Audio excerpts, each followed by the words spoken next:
कोणत्याही क्षणी लोकसभा निवडणुकीची आचारसंहिता लागू शकते। त्याच पार्श्वभूमीवर नुकत्याच झालेल्या राज्य मंत्रिमंडळाच्या बैठकीत शिंदे सरकारकडून अनेक महत्त्वाचे निर्णय घेण्यात आलेत। हे निर्णय नेमके काय आहेत याच विषयी आपण या व्हिडिओतून सविस्तराने जाणून घेऊयात। नमस्कार, मी प्रतीक्षा ननावरे आणि तुम्ही पाहताय फॉर द पीपल न्यूज। पुढे जाण्यापूर्वी आपल्याला एक विनंती, आपण आमच्या चॅनलला म्हणजेच फॉर द पीपल न्यूज चॅनलला सबस्क्राइब करा, फॉलो व लाईक जरूर करा। राज्य मंत्रिमंडळाच्या आजच्या बैठकीत घेण्यात आलेले निर्णय कोणते आहेत ते पाहूयात। मराठी भाषा विभागामार्फत मराठी भाषेचा प्रचारासाठी अद्ययावत मराठी भाषा धोरण जाहीर करण्यात आले। गृह विभागामार्फत पोलीस पाटलांच्या मानधनात भरीव वाढ करण्यात आली आहे, तर पोलीस पाटलांना आता महिन्याला 15,000 रुपये मानधन देण्यात येणार आहे।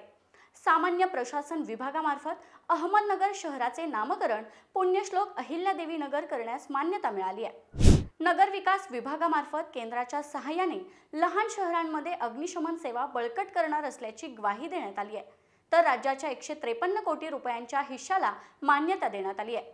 सार्वजनिक बांधकाम विभागामार्फत श्रीनगरजवळ महाराष्ट्र राज्य अतिथीगृह बांधण्यात येणार आहे। त्यासाठी 2.5 एकर भूखंड घेण्यात येणार असल्याचा निर्णय घेण्यात आला। मदत व पुनर्वसन विभागामार्फत कोल्हापूर, सांगली जिल्ह्यामधील पूर नियंत्रणासाठी जागतिक बँकेचे अर्थसहाय्य देण्यात येणार आहे आणि त्यासाठी 3,200 कोटींचा प्रकल्प राबवण्यात येणार आहे। वित्त विभागामार्फत भांडवली गुंतवणुकीसाठी विशेष सहाय्य करण्यात येणार आहे, तर या योजनेत 50 वर्ष मुदतीचे बिनव्याजी कर्ज देण्यात येणार आहे। आरोग्य विभागामार्फत राष्ट्रीय आरोग्य विभागातील कंत्राटी कर्मचाऱ्यांना सेवेत घेणार असल्याचा निर्णय घेण्यात आलाय। याचा हजारो कर्मचाऱ्यांना लाभ मिळणार आहे। दुग्ध विकास विभागामार्फत महानंद प्रकल्पाची स्थिती सुधारण्यात येणार असून ती नफ्यात आणण्याचे धोरण आहे। जलसंपदा विभागामार्फत मंगळवेढा उपसा सिंचन योजनेस मान्यता मिळाली आहे, याचा 35 गावांना लाभ होणार आहे। जलसंधारण विभागामार्फत मूर्तिजापूर येथील वडगाव साठवण तलावाची दुरुस्ती करण्यात येणार आहे। यासाठी 125 हेक्टर जमीन सिंचित करण्यात येणार आहे। महिला व बाल विकास विभागामार्फत शुभमंगल सामूहिक विवाह योजनेच्या अनुदानामध्ये वाढ करण्यात येणार आहे, तर आता या संस्थांना 25,000 रुपये अनुदान मिळणार आहे। वैद्यकीय शिक्षण विभागामार्फत मानसेवी वैद्यकीय अध्यापकांचे मानधन वाढवण्यात आले। कौशल्य विकास विभागामार्फत ITI मधील कंत्राटी शिल्प निर्देशकांना नियमित शासन सेवेत घेणार असल्याचाही निर्णय घेण्यात आलाय। ऊर्जा विभागामार्फत कृषी वाहिन्यांचे सौर ऊर्जीकरण करण्यासाठी 9,020 कोटी AIIB बँकेकडून घेणार असल्याचा निर्णय झालाय। याच विभागामार्फत शेतकऱ्यांना दिवसा वीज देण्यासाठी वीज वितरण प्रणालीचे सक्षमीकरण करण्यात येणार आहे आणि त्यासाठी 11,585 कोटींच्या प्रकल्पास मान्यता देण्यात आली आहे। पशुसंवर्धन व दुग्ध विकास विभागामार्फत पशुसंवर्धन व दुग्ध विकास विभागाचे एकत्रीकरण करून पुनर्रचना करण्यात येणार आहे। त्यासाठी प्रशासनात सुधारणा होणार आहे।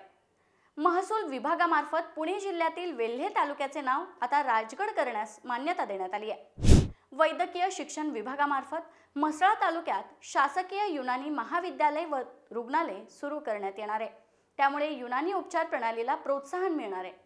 सार्वजनिक आरोग्य विभागामार्फत आशा स्वयंसेविकांच्या मानधनात भरीव 5,000 रुपयांची वाढ होणार आहे। परिवहन विभागामार्फत मुंबईतील 8 नवे रेल्वे स्थानकांची ब्रिटिशकालीन नावे ही बदलण्यात येणार आहे। नगर विकास विभागामार्फत मुंबई उपनगरातील वाहतुकीचा मार्ग आणखी मोकळा होणार आहे। उत्तन ते विरार सागरी सेतू मार्गास मान्यता देण्यात आली आहे। ग्रामविकास विभागामार्फत मुख्यमंत्री ग्राम सडक योजनेत 23,000 किलोमीटर रस्ते बांधण्यात येणार आहेत। या वर्षात 10,000 किलोमीटर रस्ते बांधण्याचा मानस आहे। त्यानंतर भोगवटा मूल्याची रक्कम कमी करण्यात येणार आहे, तर महसूल व वन विभागामार्फत महाराष्ट्र आणि गोवा वकील परिषदेच्या अकादमीसाठी कळवा येथील शासकीय जमीन देण्यात येणार आहे। परिवहन विभागामार्फत जालना खामगाव नवीन ब्रॉडगेज रेल्वे मार्ग सुरू करण्यात येईल। यासाठी 2,453 कोटी राज्याच्या हिश्श्यास मान्यता मिळाली आहे। पशुसंवर्धन व दुग्ध विकास विभागामार्फत दूध व दुग्धजन्य पदार्थांची गुणवत्ता तपासण्याचे अधिकार पशुसंवर्धन आयुक्तांना देण्यात आलेत। राज्य सरकारने मुंबईतील 8 रेल्वे स्थानकांची नावे बदलण्यास मान्यता दिली आहे। यापूर्वी म्हणजेच 11 मार्चला झालेल्या मंत्रिमंडळाच्या बैठकीत 18 महत्त्वाचे निर्णय घेण्यात आले होते आणि आता त्यानंतर अवघ्या 48 तासांमध्येच राज्य सरकारने आणखी 27 महत्त्वाचे निर्णय घेतलेत।